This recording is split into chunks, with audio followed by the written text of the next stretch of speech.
بسم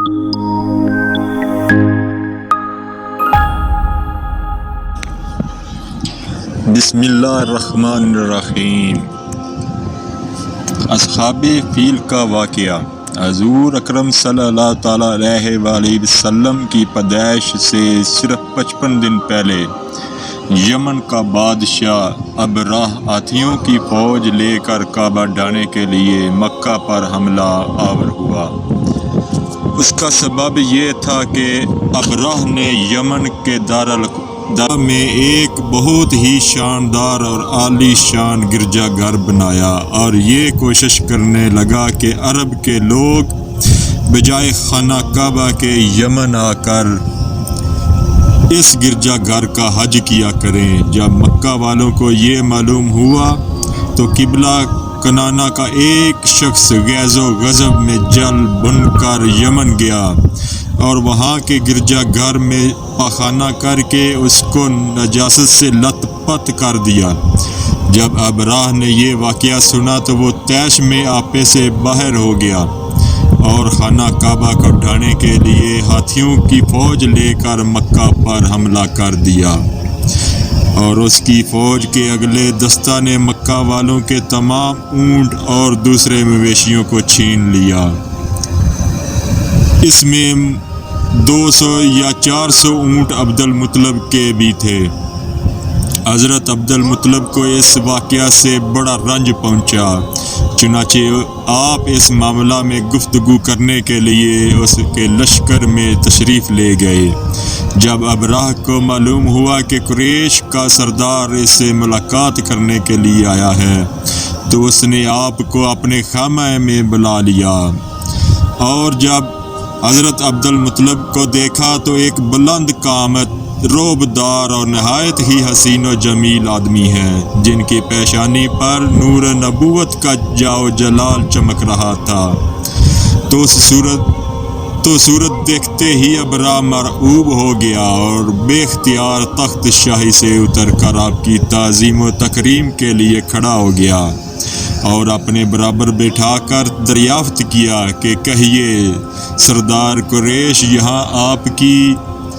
تشریف آوری کا کیا مقصد ہے؟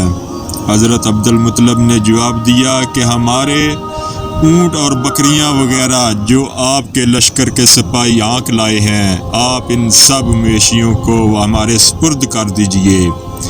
یہ سن کر ابراہ نے کہا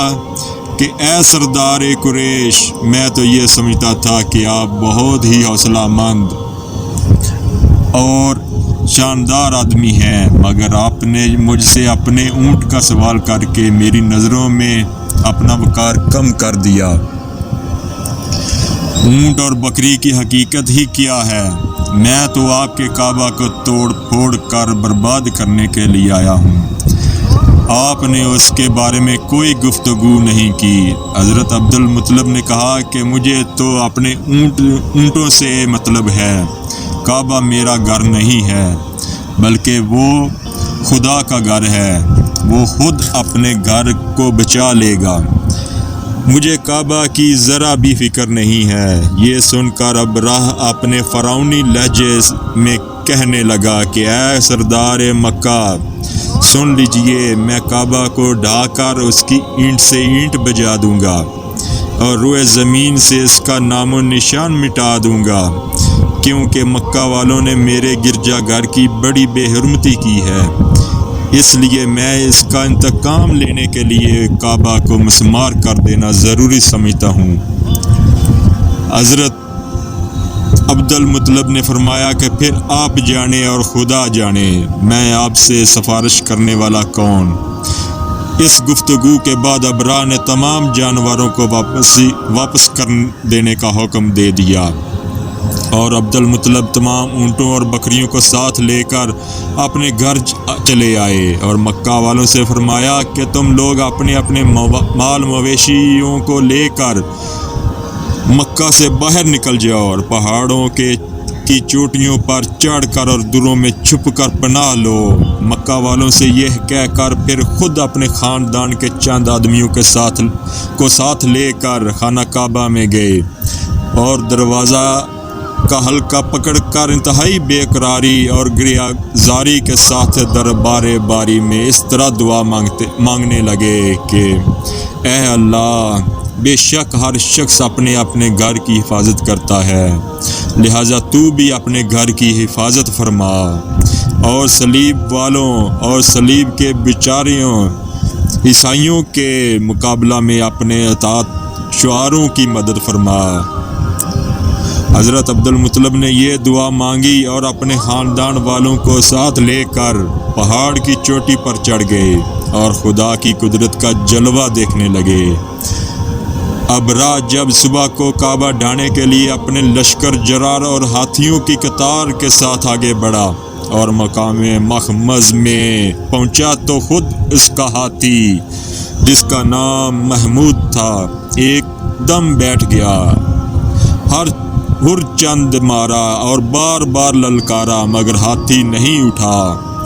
اسی حال میں قہر الہی ابابیلوں کی شکل میں نمودار ہوا، اور ننھے پرندے جھنڈ کے جھنڈ، جن کی چونچ اور پنجوں میں 3 کنکریاں تھیں، سمندر کی جانب سے حرم کعبہ کی طرف آنے لگے۔ ابابیلوں کے ان لشکروں نے ابرا کی فوجوں پر اس زور و شور سے سنگ باری شروع کر دی کہ آن کی آن میں ابرا کے لشکر اور اس کے ہاتھیوں کے پرخچے اڑ گئے۔ ابابیلوں کی سنگ باری خداوند قہر جبار کے قہر و غضب کی ایسی مار تھی کہ جب کوئی کنکری کسی فیل سوار کے سر پر پڑتی تھی تو وہ اس آدمی کے بدن کو چھیدتی ہوئی ہاتھی کے بدن سے پار ہو جاتی تھی۔ ابراہ کی فوج کا ایک آدمی بھی زندہ نہیں بچا، اور سب کے سب ابراہ اور اس کے ساتھ ہاتھیوں سمیت اس طرح ہلاک و برباد ہو گئے کہ ان کے جسموں کی بوٹیاں ٹکڑے ٹکڑے ہو کر زمین پر بکھر گئیں۔ چنانچہ اس قرآن مجید کی سورۃ فیل میں خداوند قدوس نے اس واقعہ کا ذکر کرتے ہوئے ارشاد فرمایا کہ اے محبوب، کیا آپ نے نہ دیکھا کہ آپ کے رب نے ان ہاتھی والوں کا کیا حال کر ڈالا؟ کیا ان کے داؤں کو تباہی میں نہ ڈالا اور ان پر پرندوں کی ٹکڑیاں بھیجیں تاکہ انہیں کنکر کے پتھروں سے ماریں، تو انہیں چبائے ہوئے بونس جیسا بنا ڈالا۔ جب ابرا اور اس کے لشکروں کا یہ انجام ہوا تو عبدالمطلب پہاڑ سے نیچے اترے اور خدا کا شکر ادا کیا۔ ان کی اس کرامت کا دور دور تک چرچا ہو گیا، اور تمام اہل عرب ان کو ایک خدا رسیدہ بزرگ کی حیثیت سے قابل احترام سمجھنے لگے۔